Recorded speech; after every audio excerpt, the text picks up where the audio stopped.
A couple days ago, Gavin Newsom appeared on the Adam Friedland Show podcast, and I haven't been able to get it out of my head since. It weirdly enough may be one of the most revealing interviews into how Gavin Newsom operates as a political actor, and not revealing in a way he'd like. Adam Friedland, who rose to prominence for pooping his pants on a podcast a couple of years ago, has become one of the most interesting faces in talk show / long-form interview content. Precisely because he has an incredibly disarming quality to him, getting his guests to reveal more about themselves than they otherwise would realize. Which is why Newsom is such a salient person to have on. The way I would describe it to you is that the entire interview plays like this carefully constructed Jenga tower of personality building, with the final question being the thing to crash it all down. And it's made all the more ironic by Gavin Newsom even joking that the final question is always the hardest or most kill shot. Here's my last question. That's always the worst. That's the one that gets politicians in trouble the last. We're not going to get you in trouble. I don't know. I want to find out. But the thing is, Adam's question wasn't hard. It was actually a total layup. And that's what made Newsom's inability to answer it so much more devastating. It presents a major ghost of Christmas yet to come for what could sink Newsom's campaign in the future. If not in the primary, definitely the general. But in order to understand why that's the case, I first want to present what Newsom was actually trying to construct with this interview, and his new book, which is definitely not an indicator of a presidential run. And to do that, I'll have Newsom explain it himself. What do you want people to know about you?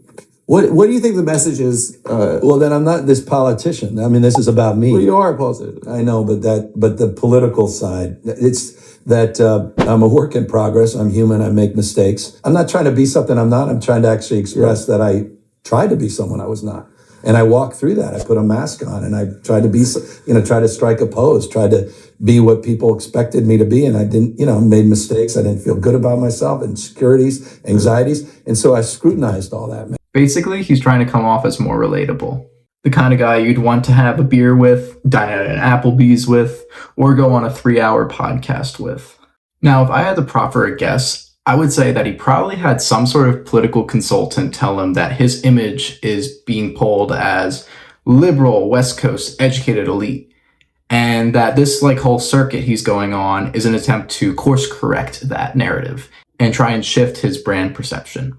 It is probably why you're seeing him boost so prominently that he got a 960 on the SAT in the most awkward fashion possible. I'm like you.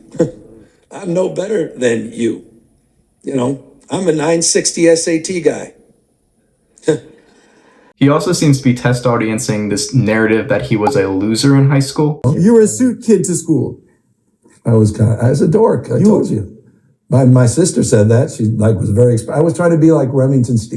I love Pierce Brosnan. I don't know. I love Pierce Brosnan. So I'll admit I love that. But did you chill in a crew of other suit guys, or you were the only? I was a complete loser. Okay, an absolute loser. I had a flock of seagull haircut. Look it up. You guys are too young. You don't know. We know what it is. We're not back in the day, and it was bad, man. It was bad. But suit bad grades is psychotic. Yeah, no, I was struggling, man. Suit bad grades is crazy. Why is that? It's just crazy. I didn't you're a suit bad grades, but I don't buy it. I think you're a liar. See, I don't believe that either. It's one of those who are you going to believe, me or your lying eyes kind of things. And much worse, it actually runs counter to one of his greatest assets, which is JD Vance is subhuman and Gavin Newsom mugs. My question is, why are we trying to lose that? In the wise words of Adam Friedland, you're doing the 8 Mile thing where you're like, I live in a trailer. My mom, but it's actually true. Right now. But it was true. It's I'm hot. I'm hotter than the rest of the people that are in the government. I think we all can kind of see an issue with Gavin Newsom in that he correctly identifies that authenticity is sort of this new age way of gaining popularity and likability. But you can also so easily identify when he switches into this sort of consultant brain mode. Just watch this clip here and see if you can see where the consultant brain switch flicks on. If someone comes up to you and they say, you are a governor of a failed state, if they say to you, your shit sucks. Yeah. It's your fault. Yeah, go ahead. You let in busloads of hobos and illegals. Yeah. This is a common perception. How do you address a person directly? Well, I mean, we can talk about the fact we went from the 6th largest economy to the 4th largest economy. We can talk about the fact we went from 49 to 58. Fortune 500 headquartered companies more than any other state in the nation. We can talk about having more scientists, engineers, more Nobel laureates, the finest higher education anywhere in the world. We can talk about that with the Center of Innovation and Entrepreneurialism, with AI, with quantum, with robotics, with autonomy, dominating research and development, the third largest R&D center in the world. We can talk about being the most diverse state, most diverse democracy in the world, and advancing the other. We can talk about the climate for toxic politics. We can talk about how California's energy engineering, across the spectrum, on climate change, on social policy, on racial policy, on social justice policy, are the dominant policies that influence war, change across the country in any other state. I can begin there, and then get to the details of what the issue that they want me to address is, and try to balance that. Okay. I'm a guy like in Dayton, Ohio. I don't know what any of that means. I just heard it's covered in poop and stuff. Okay, yeah, exactly. So exactly. Why do you just say? Why do you say like, bro? It's mad nice. It's California. It's mad nice. We have the beach. It's gorgeous. Like, just come visit. It's mad nice, actually. Right? That's what people say about New York. After you're a Burning Man, come to California. It's mad nice. It's nice. It's nice. It's a nice place. They have nice restaurants. They got beaches. Just tell the guy that. You like the mountains. That guy's not going to care about clean air. The Nobel laureates. You don't like all the economic vibrancy. It's really nice. But I'm saying a regular guy who's heard for 20 years that it sucks. Yeah. Just be like, bro, just come through. It's nice. Yeah, it's nice. Come, right? By the way, it's actually gorgeous. Why do I have political consultants? Honestly, actually, no bullshit. Like, everyone is watching this is like their team, like 2-0 right now. Just say, bro, it's nice. No, it's bad. I just got my ass kicked. Right? I actually did enjoy Newsom's response to the end of that exchange.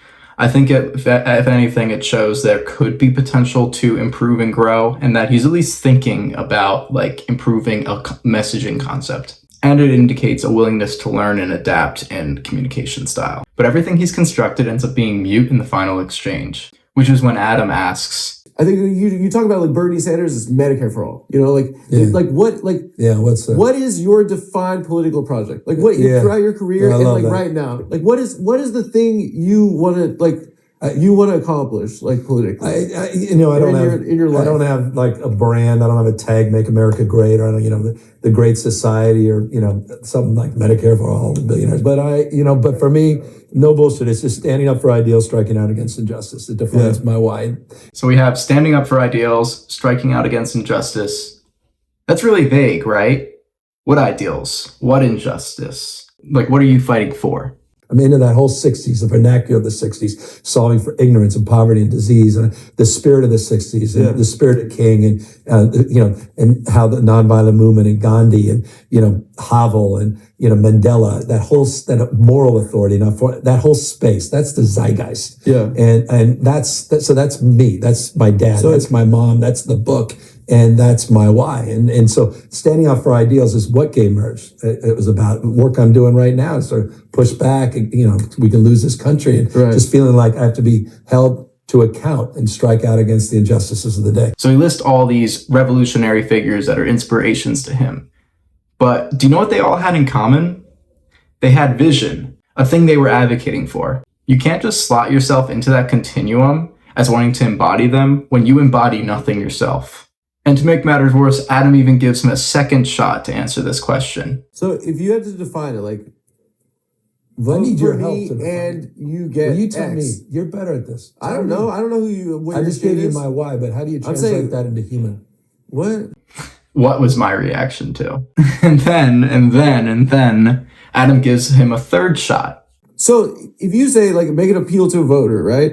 Say, if you vote for me, you get X. Yeah. Like, what in a kind of concise, tangible sense, talking to a regular guy. Yeah, What is that? I've struggled with being able to communicate. I told you what my why is and why I'm here, and I mean that. And that's ingrained in every aspect of my life. This shouldn't be a struggle. Why are you going to run for the highest office in the land if you have no mission or vision for what you want to do with it? But what I need people to understand is that this type of vagueness is not a bug, but rather a feature. Newsom is savvy. He knows how to play the game of politics. What he is doing here is sort of reverse engineering his campaign, where he's choosing to run first, and then second to that, choosing the issues afterwards. The ego is the motivator, not the policy. And that's ultimately the paradox. You can't focus group authenticity. It's not something that can be curated, because that just runs contrary to what authenticity is. Part of why I think the 3-hour podcast medium has become so successful and popular is that people really do like to see the authentic self, what someone is like with more guardrails down. And that's a medium that allows for that type of interaction to become more apparent. And I find that the politicians who have the most success with that format are the ones whose political mission is aligned with who they are as a person. The ones who truly believe in what they're advocating for.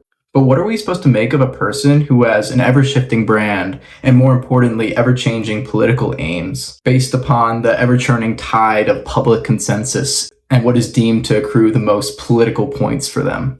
There are many things you can call that, but authentic is not one of them. And I feel like I need to clarify, because I think it's perfectly acceptable for a politician to evolve their stances over time, but you should be able to demonstrate a through line with how that stance evolved with time. Because changing it based on whatever the next Gallup poll said is just so cynical and fake. And that's what I want to instill into whatever audience has miraculously found this video and miraculously decided to stick around, is that there's a problem with building your political stances around public consensus and support, because it means you're not tethered to the project if the consensus were to shift. You can just as easily abandon those aims if it becomes less politically advantageous or more tenuous. And that is precisely what I think will sink Newsom.